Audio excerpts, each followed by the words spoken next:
लोटे वाले बाबा।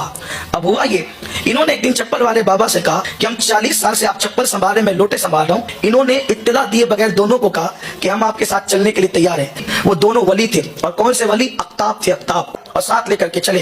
थोड़ी दूर चले तो भूख लगी। उन्होंने दोनों कुतुब से कहा भी हमें भूख लगी है, तो उन्होंने मुसल्ला बिछाया, एक साथ ने 2 रकात नमाज पढ़ी, और जब 2 रकात नमाज पढ़ी तो दुआ की। दुआ के बाद आसमान से दस्तरखान आया और तीनों ने मिलकर खाना खाया, सैर हो गए।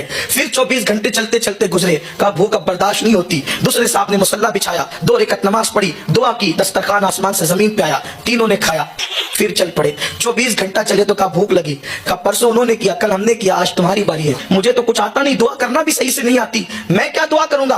कहा या दुआ करो या मरो, भूखे रहना है तो भूखे रहो, या तो अगर खाना है तो दुआ करनी पड़ेगी, मरता क्या ना करता। इन्होंने भी मुसल्ला बिछाया, 2 रकात नमाज पढ़ी शेख मोहम्मद लोटे वाले शाह ने, और उसके बाद जब दुआ की तो उन दोनों की दुआ पर एक एक दस्तरखान आया था, लेकिन इन्होंने दुआ की तो 2 दस्तरखान आए। तो दोनों अख्ताब हैरान हो गए, आपकी बात पर 2 दस्तरखान कैसे आया? मैंने बस इतना कहा, ये दोनों अख्ताब जिसके वसीले से दुआ करते हैं, अल्लाह उसी का वसीला दस्तरखान नाजिल फरमा। तो दोनों अख्ताब ने कहा, आज सुन लो किसके वसीले से दुआ करते हैं। हम जब भी दुआ करते हैं तो यूं कहते हैं, अल्लाह अब्दुल कादिर जिलानी की चौखट पर वो बंदा जो लोगों को लोटे से वुजू कराता है, उसी के सदके में हमारी दुआ को कबूल कर ले।